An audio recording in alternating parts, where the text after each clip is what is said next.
So ito na po yun sa may baterya guys. Subukan natin, nilagyan ko ng plastic para makita natin kung uikot ba yan. Saan yung positive. Okay, dito ang positive. So ito po yung negative. Try natin mga guys. Ayan o. So mahina po itong baterya natin. Okay. Up.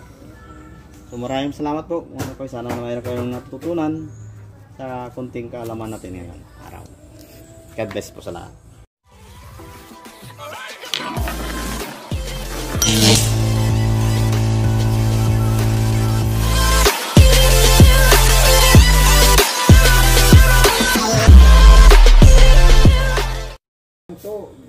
So ito mga kois, mag-start tayo nating trabaho, no? So ito mga kois, motor po ito ng multi-cab, yung sa radiator fan, no? Ito po yung radiator fan motor. So Denso. Ito po yun. So original po to, galing po to ng Japan. So 40 years. Ngayon lang siya bigay yung kanyang carbon brush. So pag dinokdok or pukpukin mo, pumunction yung kanyang fan. Minsan mawala siya, pukpukin mo ulit, function na siya. So delikado tong mga coils kasi kung hindi mo matingnan yung kanyang temperature gauge, magkaka-cause po ito ng overheating. So ang gagawin natin mga coils, mag-replace tayo ng carbon brush, no? Ito po yung carbon brush na ginamit ko, yung para pang blower pa talaga ito. Hindi katulad nung sa carbon brush ng alternator. Ito iba tong alternator ang carbon brush. So mas okay to ang nito, combination sa chemicals. Hindi masyado madali yung masira yung kanyang commutator dito, no? So tingnan nyo, so how many years na, 3 years na ka. So medyo makinis pa yung motor. So ang gagawin natin ngayon guys, so malaki naman to, mataas yung carbon brush. So pinutol ko na yan. Ayan. So ito po yung gel ng motor natin at saka pinutol ko. Ito na po yung gagamitin natin, kalaki. So ipakita ko sa inyo kung paano gawa nito. So una, sa likuran, tanggalan mo dito ng ilihahin natin. Magliha ng tayo.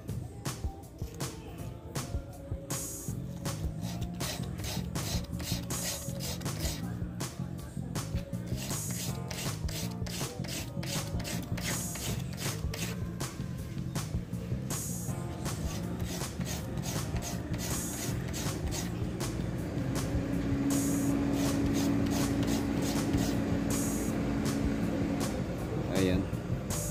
So kung masyadong over yung pagkuha, baka maabot dito sa kanyang wire, damage na yun. Okay lang. So i-expand natin ito mga coils, no? Tapos sana yun ito. So una muna natin ipasok yung carbon brush. Yan. So next na yung spring. So ito yun sa nakaposisyon dito kasi mayroon pong ditong lock dito, ito po yung dapat o kanyang lock dito. Yan. So gagawin natin para di tayo mahirapan, ito lang, testar muna natin yung kanyang cover dito. So kukuha tayo ng clutch screw, tulak mo lang dyan. Okay, medyo mahirapan to eh. Ayan.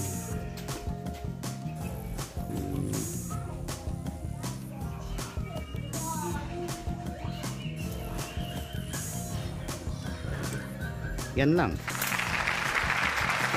Okay. So para siguro tayo, kulukwitin natin dito. Okay, ayan o. So pag play, ayan. So bakante na. Okay. So pagtanggal ng carbon mask mga kuys, itulak mo yung nakalak dito, itulak mo lang konti. Ayan. Ito, isa. Ayan. Pagkatapos, iangat mo. So pagkatapos mga kuys, dandahan ipalabas. Ayan. King. So next. Yan. Kung anong ginawa natin guys sa kabila kanina, so ganun din ang gagawin natin sa kabila. Kabila na lang to guys.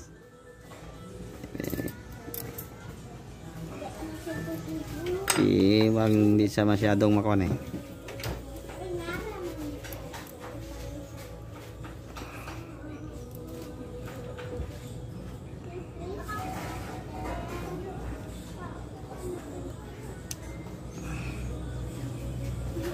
Okay. Pagkatapos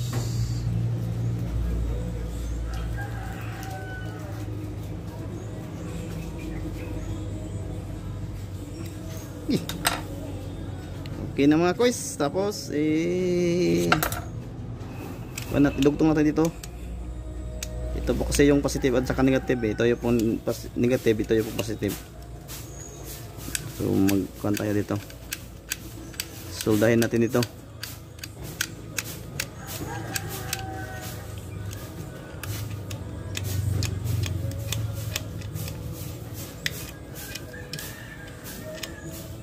Pag mag-solda tayo guys, dapat malinis to siya para madaling magdikit.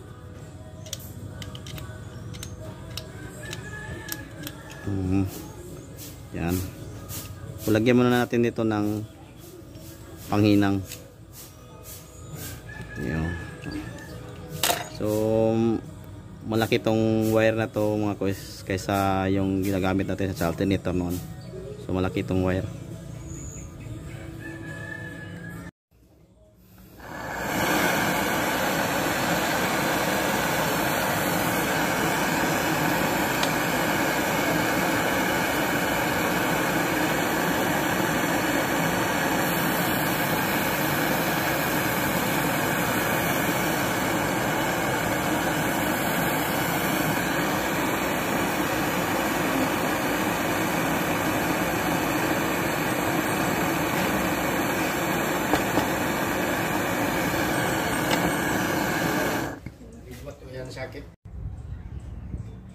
So kailangan natin linisin to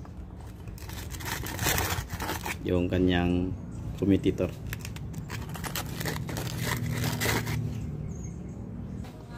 Okay mga kuys, tapos na natin na linis yung commutator. So balik na natin yung ating kinuha na cap, no? So ito lang ang pabalik mga kuys. So hanapin mo yung kanyang ditong guide. So ganyan ito lang mga kuys. So kukuha ka ng isang stick. So kuhitin mo lang to. Pagkatapos takilirin. Yan, takilirin yan mga kuys. Takilid.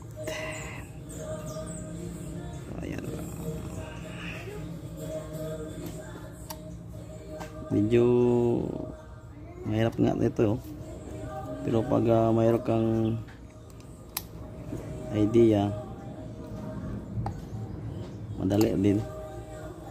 Ito nga ang trabaho, minsan madali, minsan tagal makatapos. So kailangan kunting pasensya lang mga kuys. Ayan. Okay. So pukpukin. Ayan. Para ma-fix na yun.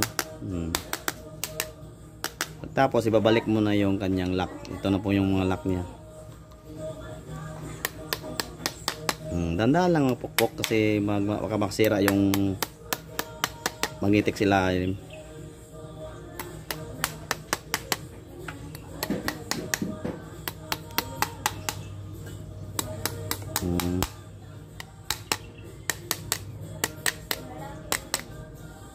Okay.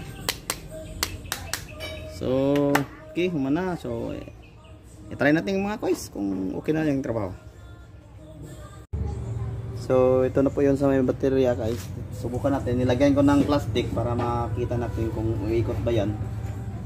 Saan na yung positive. Okay, dito ang positive. So, ito po yung negative. Try natin mga guys.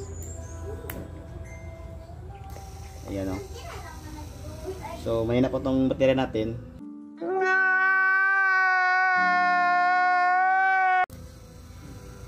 Okay. At so maraming salamat po mga koy. Sana mayroon kayong natutunan sa kunting kaalaman natin ngayong araw. God bless po sa lahat.